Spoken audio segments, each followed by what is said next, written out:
Hi friends, welcome back to Sunita ಜಗತ್ತು. ಇವತ್ತಿನ ವಿಡಿಯೋದಲ್ಲಿ ಇವಾಗ ಸಿಗುವಂಥ ಮಾವಿನ ಹಣ್ಣನ್ನು ಯೂಸ್ ಮಾಡಿಕೊಂಡು ಮಾವಿನಕಾಯಿ ಹಣ್ಣಿನ ಹೋಳಿಗೆ ಮಾಡೋದು ಹೇಗೆ ಅಂತ ನೋಡೋಣ. ನೋಡಿ ಎಷ್ಟು ಸಾಫ್ಟಾಗಿ ಬಂದಿದೆ, ಬಾಯಲ್ಲಿಟ್ಟರೆ ಹಾಗೆ ಕರ್ಗೆ ಹೋಗಿಬಿಡುತ್ತೆ, ಅಷ್ಟೊಂದು ಸಾಫ್ಟಾಗಿ ಮಾಡುವಂಥ ಮಾವಿನ ಹಣ್ಣಿನ ಹೋಳಿಗೆ ಮಾಡೋದು ಹೇಗೆ ಅಂತ ನೋಡೋಣ. ನೋಡ್ತಾ ಇದ್ದರೆ ಎಲ್ಲರೂ ಮಾಡ್ಕೊಳ್ಬೇಕಾದಂಥ ಒಂದು ಒಳ್ಳೆ ರೆಸಿಪಿ ಅಂತಲೇ ಅನಿಸುತ್ತೆ. ತುಂಬ ಸಾಫ್ಟಾಗಿ ಮಾಡ್ಕೋಬೋದು, ಹಾಗೆ ತುಂಬ ರುಚಿಯಾಗಿರುತ್ತೆ. ತುಂಬ ಕಡಿಮೆ ಟೈಮಲ್ಲಿ ಮಾಡುವಂಥ ಒಂದು ಹೋಳಿಗೆ ಅಂತಲೇ ಹೇಳ್ಬೋದು. ನಾರ್ಮಲ್ ಹೋಳಿಗೆಗಿಂತಲೂ ತುಂಬ ಈಸಿಯಾಗಿ ಕ್ವಿಕ್ಕಾಗಿ ಆಗುವಂಥ ಒಂದು ರೆಸಿಪಿ. ಹಾಗಿದ್ರೆ ಬನ್ನಿ ಇವತ್ತು ಮಾವಿನ ಹಣ್ಣಿನ ಹೋಳಿಗೆ ಮಾಡೋದು ಹೇಗೆ ಅಂತ ನೋಡೋಣ. ಅದಕ್ಕೆ ನೋಡಿ 1 ಕಪ್ಪಷ್ಟಿಲ್ಲಿ ನಾನಿಲ್ಲಿ ಮೈದಾ ಹಿಟ್ಟನ್ನು ಫಸ್ಟ್ ನಾವು ಕಣಕಕ್ಕೆ ಕಲಸಿ ಇಟ್ಕೊಳ್ಳೋಣ. ಸ್ವಲ್ಪ ಉಪ್ಪನ್ನು ಹಾಕ್ಕೊಂಡಿದ್ದೀನಿ. ಫಸ್ಟ್ ಇದನ್ನೆಲ್ಲ ಎರಡನ್ನು ನೀಟಾಗಿ ಮಿಕ್ಸ್ ಮಾಡ್ಕೋಬೇಕು. ಈ ರೀತಿಯಾಗಿ ನೀಟಾಗಿ ಮಿಕ್ಸ್ ಮಾಡ್ಕೊಂಡಾದಮೇಲೆ ಸ್ವಲ್ಪ ಬೆಚ್ಚಗಿರುವಂಥ ನೀರನ್ನು ಹಾಕ್ಕೊಂಡಿದ್ದೀನಿ. ನೋಡಿ, ಸ್ವಲ್ಪ ಬೆಚ್ಚಗಿರುವಂಥ ನೀರನ್ನು ಹಾಕ್ಕೊಂಡು ಸ್ವಲ್ಪನೇ ನೀರನ್ನು ಹಾಕ್ಕೊಂಡು ನೀಟಾಗಿ ಸ್ವಲ್ಪ ಸಾಫ್ಟಾಗಿ ಆಗೋವರೆಗೂ ಮಿಕ್ಸ್ ಮಾಡ್ಕೋಬೇಕು. ಈ ರೀತಿ ಬೆಚ್ಚಗಿರೋ ನೀರನ್ನು ಹಾಕ್ಕೊಳೋದ್ರಿಂದ ಹಿಟ್ಟು ಬೇಗ ನೆನೆಯುತ್ತೆ. ತುಂಬ ಹೊತ್ತು ನೆನೆಸೋ ಅವಶ್ಯಕತೆ ಇಲ್ಲ, ಆವಾಗಿಂದವಾಗೆ ಫಟಾಫಟ್ ಅಂತ ಮಾಡ್ಕೋಬೋದು. ಹಾಗಾಗಿ ಇಲ್ಲಿ ನಾನು ಸ್ವಲ್ಪ ಬೆಚ್ಚಗಿರುವಂಥ ನೀರನ್ನು ಉಪಯೋಗಿಸ್ಕೊಂಡಿದ್ದೀನಿ. ನೀವು ಬೇಕು ಅಂದರೆ ಇದ್ರ ಜೊತೆಲಿ ಸ್ವಲ್ಪ ಗೋಧಿ ಹಿಟ್ಟನ್ನು ಸಹ ಹಾಕ್ಕೋಬೋದು. ನೋಡಿ, ಈ ರೀತಿ ಚೆನ್ನಾಗಿ ನಾದ್ಕೊಂಡು ಮಿಕ್ಸ್ ಮಾಡ್ಕೋಬೇಕು. ಇವಾಗ 1 ಸ್ಪೂನಷ್ಟು ನಾವಿಲ್ಲಿ ಎಣ್ಣೆನ ಯೂಸ್ ಮಾಡ್ಕೊಳ್ಳೋಣ. ನೋಡಿ, ಜಸ್ಟ್ ಒಂದೇ 1 ಸ್ಪೂನಷ್ಟು ಎಣ್ಣೆನ ಹಾಕ್ಕೊಂಡು ಇನ್ನೂ ಒಂದು ಸ್ವಲ್ಪ ಹೊತ್ತು ಈ ರೀತಿಯಾಗಿ ಚೆನ್ನಾಗಿ ನಾದ್ಕೊತ ಈ ರೀತಿ ಮಾಡ್ಕೋಬೇಕು. ನಾವು ಎಷ್ಟು ಚೆನ್ನಾಗಿ ಹಿಟ್ಟನ್ನು ನೆನೆಸ್ಕೊತೀವೋ ಅಷ್ಟು ಚೆನ್ನಾಗಿ ಹೋಳಿಗೆ ಅನ್ನುವಂಥದ್ದು ಸಾಫ್ಟಾಗಿ ಬರುತ್ತೆ. ಹಾಗಾಗಿ ಈ ರೀತಿ ಚೆನ್ನಾಗಿ ನಾದಿ ಈ ರೀತಿ ಮಾಡ್ಕೋಬೇಕು. ನೋಡಿ ಎಷ್ಟು ಸಾಫ್ಟ್ ಆಗಿದೆ. ಇವಾಗ ಆಲ್ಮೋಸ್ಟ್ ಸಾಫ್ಟಾಗಿ ಚೆನ್ನಾಗಿ ನಾದಿದ್ದೀನಿ. ಇದರಲ್ಲಿ ಈ ರೀತಿಯಾಗಿ ನೆನೆಸ್ಕೊಂಡಾದಮೇಲೆ ಈಗ ಕ್ಯಾಪನ್ನು ಕ್ಲೋಸ್ ಮಾಡಿಕೊಂಡು ಇಟ್ಕೊಳ್ಳೋಣ. ಒಂದು ಅರ್ಧ ಗಂಟೆ ಚೆನ್ನಾಗಿ ನೆಂದರೆ ಸಾಕಾಗುತ್ತೆ. ಈಗ ಕ್ಯಾಪನ್ನು ಕ್ಲೋಸ್ ಮಾಡ್ಕೊಂಡಿದ್ದೀನಿ. ನೋಡಿ, ಈಗ ಹೂರಣಕ್ಕೆ ರೆಡಿ ಮಾಡ್ಕೊಳ್ಳೋಣ. ಅದಕ್ಕೆ ನಾನಿಲ್ಲಿ 2 ಮಾವಿನ ಹಣ್ಣನ್ನು ತೊಗೊಂಡಿದ್ದೀನಿ. ನೋಡಿ, ಈ ರೀತಿ ನಿಮಗೆ ಯಾವ ರೀತಿ ಅವೈಲೇಬಲ್ ಇದೆಯೋ ಆ ಮಾವಿನ ಹಣ್ಣನ್ನು ನೀವು ತೊಗೋಬೋದು. ಈ ರೀತಿ 2 ಮಾವಿನ ಹಣ್ಣನ್ನು ತೊಗೊಂಡಿದ್ದೀನಿ. ಇದನ್ನು ನೀಟಾಗಿ ವಾಶ್ ಮಾಡ್ಕೊಂಡಾದಮೇಲೆ ನೋಡಿ, ಈ ರೀತಿ ನಾರ್ಮಲಾಗಿ ಇದನ್ನು ಕಟ್ ಮಾಡಿಕೊಂಡು ಮಿಕ್ಸಿಯಲ್ಲಿ ರುಬ್ಕೋಬೇಕಾಗುತ್ತೆ. ಹಾಗಾಗಿ ನಾನಿಲ್ಲಿ ಮಾವಿನ ಹಣ್ಣನ್ನು ಕಟ್ ಮಾಡ್ಕೊತಾ ಇದ್ದೀನಿ. ಕಟ್ ಮಾಡ್ತಾಯಿದ್ರೆ ಆ ಮಾವಿನ ಹಣ್ಣಿನ ಫ್ಲೇವರ್ ಅಂತೂ ಸಖತ್ತಾಗಿ ಬರ್ತಾಯಿತ್ತು. ಇದನ್ನು ಹಾಗೆ ಕಟ್ ಮಾಡ್ಕೊಂಡು ತಿನ್ನಬೇಕು ಅನ್ನೋಷ್ಟು ಒಂದು ಸ್ವೀಟಾಗಿರೋ ಸ್ಮೆಲ್ ಬರ್ತಾಯಿತ್ತು. ನೀವು ತೊಗೊಂಡಿರೋ ಮಾವಿನ ಹಣ್ಣು ಸ್ವೀಟಾಗಿದ್ದರೆ ಹೋಳಿಗೆ ತುಂಬ ಚೆನ್ನಾಗಿ ಬರುತ್ತೆ. ಸ್ವಲ್ಪ ಹುಳಿ ಏನಾದರೂ ಜಾಸ್ತಿ ಇದ್ದರೆ ಅದಕ್ಕೆ ಸ್ವಲ್ಪ ಸಕ್ಕರೆ ಜಾಸ್ತಿನೇ ಹಾಕಬೇಕಾಗುತ್ತೆ. ಹಾಗಾಗಿ ಸ್ವಲ್ಪ ಸಿಹಿಯಾಗಿರೋಂಥ ಮಾವಿನ ಹಣ್ಣನ್ನು ಯೂಸ್ ಮಾಡ್ಕೊಳ್ಳಿ. ನೋಡಿ, ಈ ರೀತಿ ಸಿಪ್ಪೆಯನ್ನು ಬಿಟ್ಟು ಉಳಿದಿರೋ ಹಣ್ಣನ್ನೆಲ್ಲ ಮಿಕ್ಸಿ ಜಾರ್ಗೆ ಹಾಕ್ಕೋಬೇಕು. ಇದನ್ನು ಸ್ವಲ್ಪ ನೀರು ಏನೂ ಹಾಕ್ದೇ ಈ ರೀತಿಯಾಗಿ ರುಬ್ಬಿ ತೊಗೋಬೇಕು. ಈಗ ರುಬ್ಕೊಂಡಾದಮೇಲೆ ಇದನ್ನು ಬೌಲಲ್ಲಿ ಹಾಕ್ಕೊಂಡಿದ್ದೀನಿ. ನೋಡಿ, ಈಗ ಮಾವಿನ ಹಣ್ಣು ಪ್ಯೂರಿ ರೆಡಿಯಾಗಿದೆ. ಹಾಗೆ ಸ್ವಲ್ಪ ಹಸಿಕಾಯನ್ನು ತೊಗೊಂಡಿದ್ದೀನಿ, ಸ್ವಲ್ಪ ಸಕ್ಕರೆ ಹಾಗೆ ಏಲಕ್ಕಿ ಪುಡಿಯನ್ನು ತೊಗೊಂಡಿದ್ದೀನಿ. ಈಗ ಒಂದು ಬಾಣಲೆನ ಇಟ್ಬಿಟ್ಟು ಒಂದೇ 1 ಸ್ಪೂನಷ್ಟು ತುಪ್ಪನ ಹಾಕ್ಕೊಂಡಿದ್ದೀನಿ. ತುಪ್ಪ ಬೇಡ ಅಂದರೆ ಸ್ಕಿಪ್ ಮಾಡ್ಕೋಬೋದು, ಆದರೆ ತುಪ್ಪ ಹಾಕ್ಕೊಂಡ್ರೆ ಒಂದು ಒಳ್ಳೆ ಘಮ ಬರುತ್ತೆ. ಈಗ ಫಸ್ಟ್ ನಾವು ಇದನ್ನು ಹಸಿಕಾಯಿಯನ್ನು ತುರಿದಿಟ್ಕೊಂಡಿರ್ತೀವಲ್ಲ ಅದನ್ನು ಹುರ್ಕೋಬೇಕು. ಕಾಯಿ ಒಂದು ಒಳ್ಳೆ ಘಮ ಬರಬೇಕು, ಅಲ್ಲಿವರೆಗೂ ಚೆನ್ನಾಗಿ ಫ್ರೈ ಮಾಡ್ಕೋಬೇಕಾಗುತ್ತೆ. ಈ ರೀತಿ ಕಾಯನ್ನು ನಾವು ಹುರಿದು ಫ್ರೈ ಉರಿಯೋದ್ರಿಂದ ಒಂದೊಳ್ಳೆ ಟೆಕ್ಸ್ಚರ್ ಅನ್ನೋದು ತುಂಬ ಚೆನ್ನಾಗಿ ಬರುತ್ತೆ. ಹಾಗಾಗಿ ಈ ರೀತಿ ಹುರ್ಕೋಬೇಕಾಗುತ್ತೆ.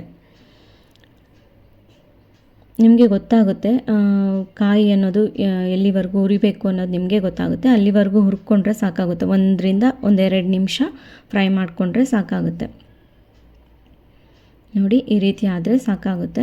ಇವಾಗ ಇದರಲ್ಲೇ ನಾವು ಏನು ಸಕ್ಕರೆ ತೊಗೊಂಡಿರ್ತೀವಲ್ಲ ಅದನ್ನು ಹಾಕ್ಕೊಂಡಿದ್ದೀನಿ. ಹಾಗೆ ಮ್ಯಾಂಗೋ ಪ್ಯೂರಿ ಏನಿತ್ತಲ್ವ ಅದನ್ನು ಹಾಕ್ಕೊಂಡಿದ್ದೀನಿ. ಎರಡನ್ನು ಹಾಕ್ಕೊಂಡು ಚೆನ್ನಾಗಿ ನೀಟಾಗಿ ಮಿಕ್ಸ್ ಮಾಡ್ಕೋಬೇಕು. ನಾನು ಆಗಲೇ ಹೇಳ್ದಾಗೆ ಮಾವಿನ ಹಣ್ಣು ಏನಾದರೂ ಸ್ವಲ್ಪ ಹುಳಿ ಇದ್ದರೆ ಸ್ವಲ್ಪ ಸಕ್ಕರೆನ ಜಾಸ್ತಿನೇ ಯೂಸ್ ಮಾಡ್ಕೋಬೇಕಾಗುತ್ತೆ. ಮಾವಿನ ಹಣ್ಣು ಸಿಹಿಯಾಗಿದ್ದರೆ ಸ್ವಲ್ಪ ಕಡಿಮೆ ಸಕ್ಕರೆಯನ್ನು ಹಾಕ್ಕೊಂಡ್ರೆ ಸಾಕಾಗುತ್ತೆ. ಈ ರೀತಿಯಾಗಿ ನೀಟಾಗಿ ಮಿಕ್ಸ್ ಮಾಡ್ಕೋಬೇಕು. ಕಾಯಿ, ಮಾವಿನ ಹಣ್ಣು ಮತ್ತು ಸಕ್ಕರೆ ಏನು ಹಾಕಿರ್ತೀವಲ್ಲ ಅದೆಲ್ಲ ನೀಟಾಗಿ ಮಿಕ್ಸ್ ಆಗೋ ರೀತಿಯಲ್ಲಿ ಚೆನ್ನಾಗಿ ಮಿಕ್ಸ್ ಮಾಡ್ಕೋಬೇಕು. ಈ ರೀತಿ ಮಿಕ್ಸ್ ಮಾಡ್ಕೊಂಡಾದಮೇಲೆ ಇದೇನು ಸಕ್ಕರೆ ಏನು ಕರಗಿ ಒಂದು ಸ್ವಲ್ಪ ನೀರು ಥರ ಆಗಿದೆ ಅಲ್ವಾ, ಅದೆಲ್ಲ ಚೆನ್ನಾಗಿ ಹೊಂದ್ಕೊಂಡು ಸ್ವಲ್ಪ ಗಟ್ಟಿ ಆಗಬೇಕು. ಅಲ್ಲಿವರೆಗೂ ಈ ರೀತಿಯಾಗಿ ಕೈ ಬಿಡ್ದೇ ಸ್ವಲ್ಪ ಹೊತ್ತು ಒಂದು 5-6 ನಿಮಿಷದವರೆಗೂ ಈ ರೀತಿ ಮಿಕ್ಸ್ ಮಾಡ್ಕೊತಾ ಹೋಗಬೇಕು. ಬೇಳೆ ಹೋಳಿಗೆ ಮಾಡೋದಕ್ಕಿಂತಲೂ ತುಂಬ ಕಡಿಮೆ ಟೈಮಲ್ಲಿ ತುಂಬ ಸುಲಭವಾಗಿ ಮಾಡುವಂಥ ಒಂದು ರೆಸಿಪಿ ಅಂತಲೇ ಹೇಳ್ಬೋದು. ನೋಡಿ ಈ ರೀತಿ ಆಲ್ಮೋಸ್ಟ್ ಸ್ವಲ್ಪ ಗಟ್ಟಿ ಆಗ್ತಾ ಬಂದಿದೆ. ಈ ರೀತಿ ಗಟ್ಟಿ ಆಗ್ತಾ ಬಂದರೆ ಸಾಕಾಗುತ್ತೆ. ನೋಡಿ ಈ ರೀತಿ ಆದಮೇಲೆ ಸಾಕಾಗುತ್ತೆ. ಇಷ್ಟು ಗಟ್ಟಿ ಆದರೆ ಸಾಕು. ಇದಕ್ಕಿಂತ ಗಟ್ಟಿ ಆಗೋ ಅವಶ್ಯಕತೆ ಇಲ್ಲ.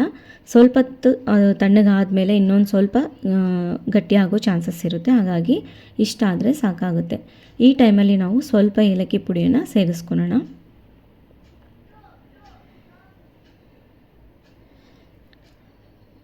ಏಲಕ್ಕಿ ಪುಡಿಯನ್ನು ಅಷ್ಟೇ ಆಪ್ಷನಲ್ಲು, ನಿಮಗೆ ಇಷ್ಟ ಇದ್ದರೆ ಸೇರಿಸ್ಕೊಳ್ಳಿ, ಇಲ್ಲಾಂದರೆ ಸ್ಕಿಪ್ ಮಾಡ್ಕೊಳ್ಳಿ. ಮಾವಿನ ಫ್ಲೇವರ್ ನಿಮಗೆ ಪೂರ್ತಿಯಾಗಿ ಹಾಗೇ ಬೇಕು ಅನ್ನೋದಾದರೆ ಅದನ್ನು ಸ್ಕಿಪ್ ಮಾಡ್ಕೋಬೋದು. ಈ ರೀತಿ ಹಾಕ್ಕೊಂಡು ಒಂದು ನಿಮಿಷ ಈ ರೀತಿ ಮಿಕ್ಸ್ ಮಾಡಿಕೊಂಡು ಗ್ಯಾಸನ್ನು ಆಫ್ ಮಾಡಿಕೊಂಡ್ರೆ ಸಾಕಾಗುತ್ತೆ. ಇದು ಬಿಸಿ ಇರಲಿಕ್ಕೆ ಬಿದ್ದಾಗ ನಾವು ಹೋಳಿಗೆ ಮಾಡಲಿಕ್ಕಾಗೋದಿಲ್ಲ. ಇದೊಂದು ಸ್ವಲ್ಪ ತಣ್ಣಗಾಗೋದಕ್ಕೆ ಬಿಡಬೇಕಾಗುತ್ತೆ. ನೋಡಿ ಈ ರೀತಿ ಆದಮೇಲೆ ಈಗ ಗ್ಯಾಸನ್ನು ಆಫ್ ಮಾಡ್ಕೊಂಡಿದ್ದೀನಿ. ಇದೊಂದು ಸ್ವಲ್ಪ ತಣ್ಣಗಾಗೋದಕ್ಕೆ ಬಿಡೋಣ. ಎಷ್ಟು ಸಾಫ್ಟಾಗಿ ಬಂದಿದೆ. ಈ ರೀತಿ ಆದರೆ ಸಾಕಾಗುತ್ತೆ. ಪ್ಯಾನನ್ನೆಲ್ಲ ಬಿಟ್ಕೊತಾ ಇದೆ ನೋಡಿ. ಈಗ ನಾನು ಗ್ಯಾಸನ್ನು ಆಫ್ ಮಾಡಿಕೊಂಡು ತಣ್ಣಗಾದಮೇಲೆ ತೋರಿಸ್ತಾ ಇದ್ದೀನಿ ನೋಡಿ ಎಷ್ಟು ಗಟ್ಟಿಯಾಗಿ ಆಗಿದೆ. ನಾನು ಆಗಲೇ ಹೇಳ್ದಾಗೆ ಸ್ವಲ್ಪ ತಣ್ಣಗಾದಮೇಲೆ ಅದು ಸ್ವಲ್ಪ ಮಟ್ಟಿಗೆ ಗಟ್ಟಿ ಆಗುತ್ತೆ. ಇಷ್ಟ ಆದರೆ ಸಾಕಾಗುತ್ತೆ. ನೋಡಿ ಈಗ ಇದನ್ನು ಸ್ವಲ್ಪ ಚಿಕ್ಕ ಚಿಕ್ಕದಾಗಿ ಬಾಲ್ಗಳನ್ನ ರೆಡಿ ಮಾಡಿ ಇಟ್ಕೊಳ್ಳೋಣ. ಹೂರಣ ಫಿಲ್ ಮಾಡೋದಕ್ಕೆ ಬೇಕಾಗುತ್ತಲ್ವ, ಎಷ್ಟು ಬೇಕು ಯಾವ ಸೈಜಿಗೆ ಬೇಕೋ ನೋಡಿಕೊಂಡು ಆ ಸೈಜಿಗೆ ಈ ರೀತಿಯಾಗಿ ಬಾಲ್ಸನ್ನು ಮಾಡಿ ಇಟ್ಕೊಂಡ್ರೆ ಈಸಿಯಾಗಿ ಮಾಡ್ಕೋಬೋದು. ಇದರಲ್ಲಿ ನನಗೆ 2 ಮಾವಿನ ಹಣ್ಣಲ್ಲಿ ನನಗೆ ಒಂದು 10ರಿಂದ 12 ಹೋಳಿಗೆಗಳಾಗಿದೆ. ಈಗ ರೆಡಿ ಮಾಡ್ಕೊಂಡಾದಮೇಲೆ ಹಿಟ್ಟು ಸಹ ಚೆನ್ನಾಗಿ ನೆಂದಿದೆ ನೋಡಿ, ಎಷ್ಟು ಸಾಫ್ಟಾಗಿ ನೆಂದಿದೆ. ಈ ರೀತಿ ನೆಂದಾದಮೇಲೆ ಇನ್ನೂ ಒಂದು ಸರಿ ನಾವು ಚೆನ್ನಾಗಿ ನೀಟಾಗಿ ನಾದ್ಕೋಬೇಕು. ಈ ರೀತಿಯಾಗಿ ನೀವು ಎಷ್ಟು ಚೆನ್ನಾಗಿ ನಾದ್ಕೊತೀರೋ ಅಷ್ಟು ಚೆನ್ನಾಗಿ ಹೋಳಿಗೆ ಅನ್ನೋಂಥದ್ದು ಪೂರಿ ಥರ ಸಾಫ್ಟಾಗಿ ಉಬ್ಬಿ ಬರುತ್ತೆ. ನೋಡಿ ಈ ರೀತಿ ನಾದ್ಕೊಂಡಾದಮೇಲೆ ಚಪಾತಿ ಹಿಟ್ಟಿನಷ್ಟು ನಾವು ಈ ರೀತಿಯಾಗಿ ತೊಗೊಂಡು ಅದನ್ನು ರೌಂಡಾಗಿ ಈ ರೀತಿ ರೆಡಿ ಮಾಡ್ಕೋಬೇಕು. ಈ ರೀತಿ ರೆಡಿ ಮಾಡ್ಕೊಂಡಾದಮೇಲೆ ಉಳಿದಿರೋ ಹಿಟ್ಟನ್ನು ಮುಚ್ಚಿ ಇಟ್ಕೊಂಡಿದ್ದೀನಿ ಪಕ್ಕಕ್ಕೆ. ಇವಾಗ ಫಸ್ಟ್ ನಾವು ಒಂದು ಸ್ವಲ್ಪ ರೌಂಡಾಗಿ ಒತ್ಕೊಳ್ಳೋಣ. ಇದನ್ನು ನಾರ್ಮಲಾಗಿ ನಾವು ಹೋಳಿಗೆ ಮಾಡೋ ರೀತಿಯಲ್ಲಾದರೂ ಮಾಡ್ಕೋಬೋದು, ಇಲ್ಲಾಂದರೆ ಈ ರೀತಿ ಸ್ವಲ್ಪ ಗಟ್ಟಿಯಾಗಿ ನೆನೆಸ್ಕೊಂಡು ಸಹ ಈ ರೀತಿಯಾಗಿ ಮಾಡ್ಕೋಬೋದು. ನೋಡಿ ಈ ರೀತಿ ಸ್ವಲ್ಪ ಅಗಲಕ್ಕೆ ಉತ್ಕೊಂಡಾದಮೇಲೆ ಇದರಲ್ಲಿ ನಾವು ಈಗ ಹೂರಣ ಏನು ರೆಡಿ ಮಾಡ್ಕೊಂಡಿರ್ತೀವಲ್ವ ಅದನ್ನು ಈ ರೀತಿಯಾಗಿ ಇಟ್ಟು ಮಧ್ಯಕ್ಕೆ ಇದನ್ನೆಲ್ಲ ನೀಟಾಗಿ ಕವರ್ ಮಾಡೋ ರೀತಿಯಲ್ಲಿ ಫಿಲ್ ಮಾಡ್ಕೋಬೇಕು. ಈ ರೀತಿಯಾಗಿ ನೋಡಿ ಈ ರೀತಿಯಾಗಿ ನೀಟಾಗಿ ಅದು ಕವರ್ ಆಗೋ ರೀತಿಯಲ್ಲಿ ಮಾಡಿಕೊಂಡು ಒಂದು ಸ್ವಲ್ಪ ಈ ರೀತಿಯಾಗಿ ಸುತ್ತಬಿಟ್ಟು ಎಕ್ಸ್ಟ್ರಾ ಹಿಟ್ಟು ಏನಿದೆ ಅಲ್ವ ಅದನ್ನು ತೆಗೆದುಬಿಡಬೇಕು. ಈ ರೀತಿಯಾಗಿ ತೆಗ್ದಾದ್ಮೇಲೆ ಈ ರೀತಿ ನೋಡಿ ನೀಟಾಗಿ ಫೋಲ್ಡ್ ಮಾಡ್ಕೊಬೇಕು ಮಧ್ಯಕ್ಕೆ. ಇವಾಗ ಸ್ವಲ್ಪ ಒಣ ಹಿಟ್ಟನ್ನು ಹಾಕ್ಕೊಂಡು ನಾರ್ಮಲಾಗಿ ಸ್ವಲ್ಪ ಸಾಫ್ಟಾಗಿ ಉಜ್ಜಬೇಕು. ತುಂಬ ಗಟ್ಟಿಯಾಗಿ ಉಜ್ಜಿಬಿಟ್ರೆ ಆ ಫಿಲ್ಲಿಂಗ್ ಎಲ್ಲ ಹೊರಗೆ ಬರೋ ಚಾನ್ಸಸ್ ಇರುತ್ತೆ. ಹಾಗಾಗಿ ಸ್ವಲ್ಪ ನಿಧಾನಕ್ಕೆ, ತುಂಬ ಜೋರಾಗಿ ಉಜ್ದೇನೆ ಈ ರೀತಿಯಾಗಿ ನಿಧಾನಕ್ಕೆ ಉಜ್ಕೊಳ್ಳಿ. ಈ ಹೋಳಿಗೆ ಅನ್ನೋದು ನಾನು ತುಂಬ ದೊಡ್ಡದಾಗಿ ಮಾಡ್ತಾಯಿಲ್ಲ, ಈ ರೀತಿಯ ಮೀಡಿಯಮ್ ಸೈಜಲ್ಲಿ ಮಾಡ್ಕೊಂಡಿದ್ದೀನಿ. ನೋಡಿ ಈ ರೀತಿಯಾಗಿ ಹೋಳಿಗೆನ ಉಜ್ಕೊಂಡ್ರೆ ಸಾಕಾಗುತ್ತೆ. ಈಗ ಇದನ್ನು ಹಂಚಿನ ಮೇಲೆ ಹಾಕಿಬಿಟ್ಟು ಸ್ವಲ್ಪ ಎಣ್ಣೆನ ಹಾಕ್ಕೋಬೇಕು. ಎಣ್ಣೆ ಅಥವಾ ತುಪ್ಪ ನಿಮಗೆ ಏನು ಇಷ್ಟ ಆಗುತ್ತೋ ಅದನ್ನು ಹಾಕ್ಕೊಂಡು ಚೆನ್ನಾಗಿ ಬೇಯಿಸ್ಕೋಬೇಕಾಗುತ್ತೆ. ನೋಡಿ ಈ ರೀತಿ ಸ್ವಲ್ಪ ತುಪ್ಪ ಅಥವಾ ಎಣ್ಣೆನ ಹಾಕ್ಕೊಂಡ್ರೆ ನೋಡಿ ಈ ರೀತಿ ಸಾಫ್ಟಾಗಿ ಉಬ್ಬಿ ಬರುತ್ತೆ. ಪೂರಿ ರೀತಿಯಲ್ಲಿ ಹೋಳಿಗೆ ಚೆನ್ನಾಗಿ ಉಬ್ಬಿ ಬರುತ್ತೆ. ಅಷ್ಟೇ ನೋಡಿ, ಸಿಂಪಲಾಗಿ ಮಾವಿನ ಹಣ್ಣಿನ ಹೋಳಿಗೆ ರೆಡಿ ಆಗೋಯಿತು.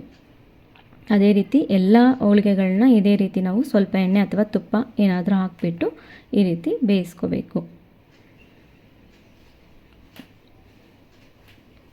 ತುಂಬ ಸಿಂಪಲ್ಲಾಗಿ ಮಾಡ್ಕೊಳ್ಬೋದು. ನಾರ್ಮಲ್ ಎಲ್ಲ ಹೋಳಿಗೆಗಳಿಗೆ ಕಂಪೇರ್ ಮಾಡಿದರೆ ಇದು ತುಂಬ ಕಡಿಮೆ ಟೈಮಲ್ಲಿ ತುಂಬ ರುಚಿಯಾಗಿರುವಂಥ ಒಂದು ಹೋಳಿಗೆನ ನಾವು ಮನೆಯಲ್ಲೇ ಮಾಡ್ಕೊಂಬಿಡ್ಬೋದು. ನೋಡಿ ಎಷ್ಟು ಸಾಫ್ಟಾಗಿ ಪೂರಿ ಥರ ಉಬ್ಬಿ ಬರ್ತಾ ಇದೆ. ಇದೇ ರೀತಿ ನೀವು ಟ್ರೈ ಮಾಡ್ತೀರಾ ಅಂದ್ಕೊಂಡಿದ್ದೀನಿ. ನಮ್ಮ ಮನೇಲಿ ನಾವು ಈ ರೀತಿಯಾಗಿ ಟ್ರೈ ಮಾಡ್ತೀವಿ. ನೀವು ಯಾವ ರೀತಿಯಾಗಿ ಟ್ರೈ ಮಾಡ್ತೀರಾ ಅನ್ನೋದನ್ನು ಕಮೆಂಟ್ ಮಾಡಿ ತಿಳಿಸಿ. ನೋಡಿ ಎಲ್ಲ ಹೋಳಿಗೆಗಳು ರೆಡಿ ಆಗೋಯಿತು. ಒಂದು ಸ್ವಲ್ಪ ತುಪ್ಪ ಹಾಕ್ಕೊಂಡು ತಿಂತಾಯಿದ್ರೆ ಅದ್ರ ಮಜಾನೇ ಬೇರೆ. ಮಾವಿನ ಹಣ್ಣಿನ ಫ್ಲೇವರ್ ಅಂತೂ ಸಖತ್ತಾಗಿ ಬರ್ತಾಯಿತ್ತು. ಈ ಫ್ಲೇವರ್ ಕೊನೆವರೆಗೂ ನಮಗೆ ಅದೇ ರೀತಿಯಾಗಿ ನೆನಪಲ್ಲಿರುತ್ತೆ. ಅಷ್ಟೊಂದು ರುಚಿಯಾಗಿ ಸಾಫ್ಟಾಗಿ ಬರುತ್ತೆ. ಈ ರೀತಿ ನೀವು ಟ್ರೈ ಮಾಡ್ತೀರಾ ಅಂದ್ಕೊಂಡಿದ್ದೀನಿ. ಟ್ರೈ ಮಾಡಿದರೆ ಯಾವ ರೀತಿ ಬಂತು ಅನ್ನೋದನ್ನು ಕಮೆಂಟ್ ಮಾಡಿ ತಿಳಿಸಿ.